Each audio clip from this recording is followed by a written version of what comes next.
Ar žinote, kas slypi už didžiausios mūsų kaimyninės šalies valstybinės propagandos fasado, kai kalba pasisuka apie Baltijos valstybės?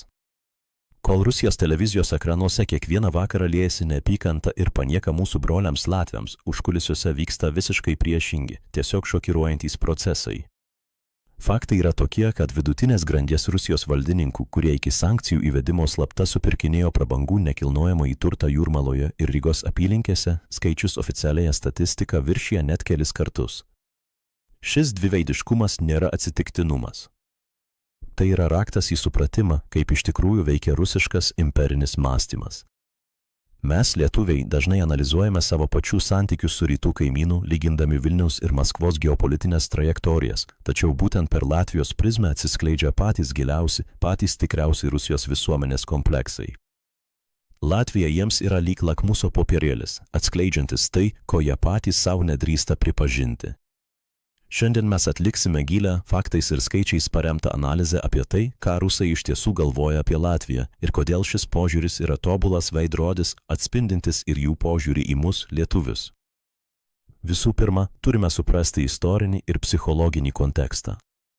Rusijos visuomenė turi giliai įsišaknijusius stereotipus apie Latviją, kurie buvo formuojami valstybinės propagandos ištisus dešimtmečius, tačiau jų šaknys siekia dar sovietmetį. Dauguma vyresnės ir vidutinės kartos rusų Rygą iki šiol suvokia per savotiškos sovietinės nostalgijos prizmę. Sovietų sąjungoje Baltijos šalys, o ypač Latvija su savo Rygos senamiesčiu, kavinėmis ir vakarietiško stiliaus kurortais, buvo laikoma mūsų užsienio arba prarastąją Europą. Tai buvo vieta, kur sovietinis pilietis galėjo pasijusti bent šiek tiek arčiau vakarų civilizacijos, neišvykdamas už geležinės uždangos. Žlugus imperijai, šis praradimo jausmas niekur nedingo. Atvirkščiai, jis transformavosi į agresyvų neigimą. Šiandien Rusijos žiniasklaida nuolat transliuoja mitą apie totalų Latvijos skurdą, demografinę katastrofą ir rusakalbių diskriminaciją. Duomenys rodo, kad net 78% visų Latvijos paminėjimų Rusijos federalinėje žiniasklaidoje turi griežtai neigiamą, destruktyvų pobūdį. Tai nėra atsitiktinė redakcinė politika, tai yra sistemingas, valstybės finansuojamas smegenų plovimas, kurio tikslas įtikinti savo pačių piliečius, kad gyvenimas už Rusijos ribų, be Maskvos globos, yra pasmerktas žlugimui. Tačiau realybė, su kuria susiduria Rusijos piliečiai, kai jie kerta Latvijos sieną, sukelia jiems tikrą kultūrinį šoką ir gilų kognityvinį disonansą. Propagandos paveiktas Rusijos gyventojas tikisi pamatyti sugriautą ekonomiką, uždarytas gamyklas ir skurstančius žmonės, kurie gainėsi išėję iš Sovietų sąjungos. Vietoj to jis susiduria su moderne, vakarietiška Europos Sąjungos valstybe. Palyginkime skaičius, nes jie kalba patys už save. Oficialus Rusijos propagandos mitas teigia, kad Latvijos ekonomika buvo sunaikinta po išėjimo iš SSRS. Tačiau realybė yra visiškai kitokia. Bendrasis vidaus produktas vienam gyventojui Latvijoje yra net 2 kartus didesnis nei Rusijoje. Ir mes kalbame ne apie Maskvą ar Sankt Peterburgą, kur sutelkta didžioji dalis visos Rusijos turto, bet apie visą šalį, įskaitant regionus. Skirtumas tampa dar akivaizdesnis, kai pažiūrime į realias žmonių pajamas. Vidutinis atlyginimas Latvijoje šiandien svyruoja apie 1500 eurų, kai tuo tarpu Rusijoje šis skaičius sunkiai siekia 700 eurų ir tai, vertinant palankiausiais oficialiais kursais, ignoruojant realią infliaciją ir rublio perkamosios galios kritimą. Šis ekonominis atotrūkis tarp Rusijos gilumos, pavyzdžiui, kaimyninės Pskovo srities ir Latvijos regionų, tokių kaip Vidžemė ar Latgala, yra tiesiog milžiniškas. Žmonės mato sutvarkytus kelius, modernę infrastruktūrą, apšviestas gatves, renovuotus namus ir europietišką aptarnavimo kultūrą. Šis kognityvinis disonansas tarp to, ką jie girdi per televizorių, ir to, ką mato savo akimis, sukelia labai specifinę psichologinę reakciją. Vietoj to, kad pripažintų buvusios respublikos sėkmę ir pasidžiaugtų kaimynų laimėjimais, Rusijos visuomenė dažniausiai reaguoja agresiją, cinizmu ir neigimu. Psichologijoje tai vadinama gynybos mechanizmu. Jiems per daug skaudu pripažinti, kad maža valstybė, neturinti nei naftos, nei dujų, nei deimantų kasyklų, sugebėjo per 30 mečius sukurti visuomenę, kurios gyvenimo standartas dvigubai viršija didžiosios energetikos supervalstybės rodiklius. Todėl rusų naratyvas persijungia į kitas temas. Jie pradeda ieškoti trūkumų, perdeda menkiausias problemas ir fokusuoja visą savo dėmesį išskirtinai į sovietinių paminklų demontavimą ar kalbos politiką. Rusijos valstybinė televizija gali valandas diskutuoti apie tai, kaip Latvijoje esą engiama rusų kalba ar verčiami paminklai sovietų kariams, bet jie niekada neparodys reportažų apie tai, kaip veikia Latvijos sveikatos apsaugos sistema, kokios yra pensijos ar kaip atrodo Rygos technologijų parkai. Tai yra sąmoningas informacinio lauko ribojimas, nes ekonominė realybė Rusijos režimui yra mirtinai pavojinga. Tačiau pats įdomiausias ir labiausiai šokiruojantis faktas, atskleidžiantis tikrai Rusijos visuomenės požiūrį į Latviją, slypi ne viešoje retorikoje, o slaptose jų veiksmuose. Skaičiai rodo, kad nepaisant visos transliuojamos neapykantos, Rusijos interneto paieškos sistemose egzistuoja milžiniškas, nors ir slepiamas interesas emigruoti į Latviją. Nuo 2022 metų pradžios, prasidėjus plataus masto karui Ukrainoje, procentas Rusijos piliečių, kurie aktyviai ieškojo būdų ir norėjo gauti leidimą gyventi Latvijoje, išaugo net 300%. Šimtai tūkstančių žmonių, kurie viešojoje erdvėje galbūt net palaiko savo šalies vyriausybės politiką, privačioje erdvėje desperatiškai ieškojo būdų perkelti savo verslus, šeimas ir kapitalą į šalį, kurią jų pačių televizija vadina žlugusia ir priešiška.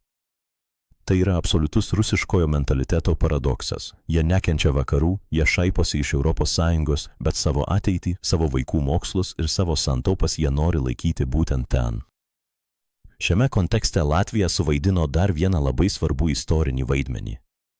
Pastaraisiais metais Ryga tapo naujuoju laisvosios Rusijos žurnalistikos ir intelektualinio elito centru. Tokie nepriklausomi leidiniai kaip Meduza ir daugybė kitų žurnalistų, žmogaus teisių aktyvistų bei technologijų specialistų rado prieglobstį Latvijoje. Rusijos liberalai mato Rygą kaip erdvę, kurioje jie gali laisvai kvėpuoti ir dirbti, kurortą, kuris yra arti namų geografiškai, suprantamas kultūriškai, tačiau visiškai kitoks politiškai ir teisiškai. Tai, kad Rusijos opozicija ir nepriklausoma žiniasklaida pasirinko būtent Latviją kaip vieną iš savo pagrindinių bazių, sukelia dar didesnį įniršį Maskvos Kremliui. Latvija tapo ne tik ekonominės, bet ir demokratinės alternatyvos pavyzdžių. Tai parodo, kad postsovietinėje erdvėje, turint politinę valią ir pasirinkus vakarietiškos integracijos kelią, tapus ES ir NATO nare, galima sukurti teisinę valstybę. Mes, lietuviai, stebėdami šios procesus, matome labai daug paralelių su savimi. Palyginimas čia yra neišvengiamas ir labai aiškus. Tiek Lietuva, tiek Latvija išgyveno tą patį istorinį lūžį.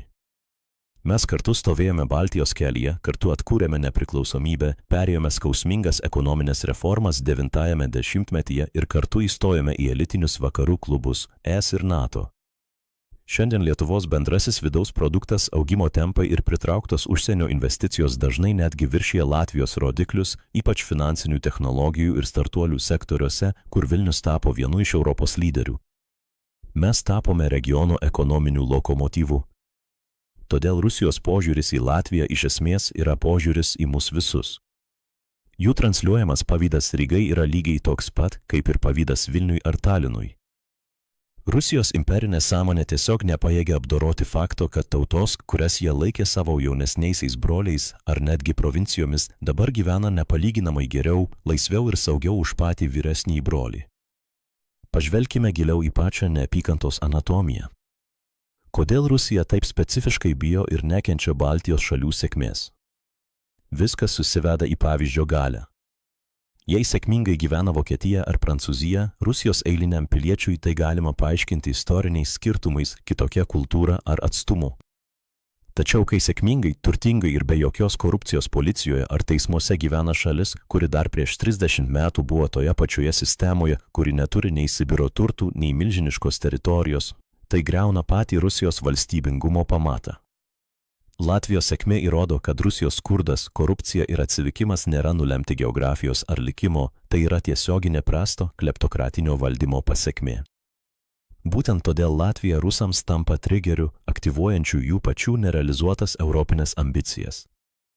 Kiekvienas naujas Latvijos ar Lietuvos laimėjimas, kiekvienas infrastruktūros projektas, toks kaip Rail Baltica, kiekvienas naujas atėjęs užsienio investuotojas yra tarsi durys į Maskvos propagandos širdį, rodantis, kad pasirinktas vakarietiškas kelias veikia, o putiniškasis izoliacionizmas veda į niekur.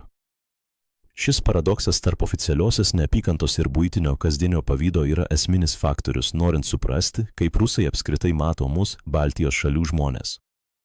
Propaganda bando piešti mus kaip priešus, tačiau paprasti žmonės atvykę čia mato švarias gatves, besišypsančius žmonės, pilnas parduotuvės ir puikiai veikiančias valstybinės paslaugas.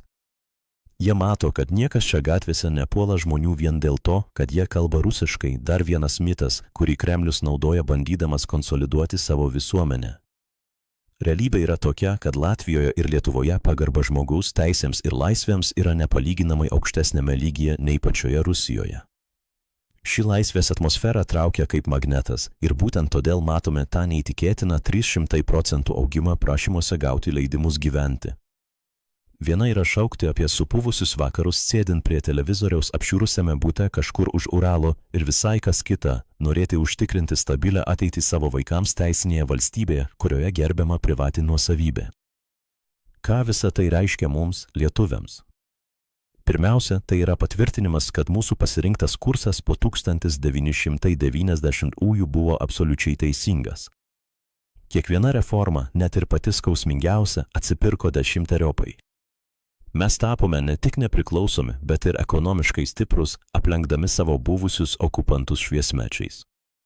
Mūsų pragyvenimo lygis, mūsų saugumas po NATO skėčių ir mūsų narystė Europos Sąjungoje yra tai, ko Rusija mums ir mūsų kaimynams latviams negali atleisti.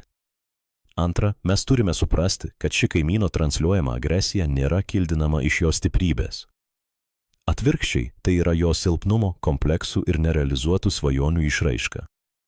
Jie pavydi Latvijos ir Lietuvos sėkmės, nes mes sugebėjome padaryti tai, ko jie nesugebėjo – tapti moderniomis, klestinčiomis Europos valstybėmis. Mes neturime leistis įbauginami jų naratyvų ar propagandinių gąsdinimų. Kiekvieną kartą, kai girdime iš rytų sklindančias grėsmes, turime prisiminti tuos pačius vidutinės grandies Rusijos valdininkus, kurie, slėpdamiesi nuo savo pačių sistemos ir tautiečių akių, tyliai investavo savo pinigus į Jūrmalos vilas ir Rygos apartamentus, nes giliai širdyje jie puikiai supranta. Tiesa, saugumas ir ateitis yra mūsų, o ne jų pusėje. Baigiant šią analizę, svarbu įsisąmoninti vieną pagrindinę taisyklę, bendraujant su rusiškuoju informaciniu lauku. Niekada netikėkite tuo, ką jie sako, bet atidžiai stebėkite, ką jie daro. Faktai, ekonominiai rodikliai, emigracijos statistika ir kapitalo judėjimas atskleidžia visiškai kitokį paveikslą nei valstybinė televizija. Latvija, kaip ir Lietuva, išlieka laisvės, ekonominio stabilumo ir vakarietiškų vertybių bastionų šiame regione. O Rusijos visuomenė toliau gyvena savo susikurtame kognityvinėme disonanse, draskoma tarp neapykantos prarastoms teritorijoms ir gilaus pavydo toms pačioms teritorijoms dėl jų pasiekto europietiško gyvenimo lygio. Mums belieka ir toliau auginti savo ekonomiką, stiprinti savo gynybą kartu su sąjungininkais ir būti pavyzdžiu, kurioje taip nekenčia, bet slapčia taip norėtų patys pasiekti. Ką Jūs manote apie šią situaciją ir ar pastebite panašias tendencijas, kai kalbama apie Lietuvos ir Rusijos santykius? Parašykite savo nuomonę komentaruose, padiskutuokime apie tai, kaip mūsų regiono sėkmė keičia geopolitinę realybę ir kokius iššūkius tai kelia mūsų ateičiai. Jūsų įžvalgos yra labai svarbios, norint susidaryti pilną vaizdą apie tai, kas vyksta už mūsų rytinių sienų.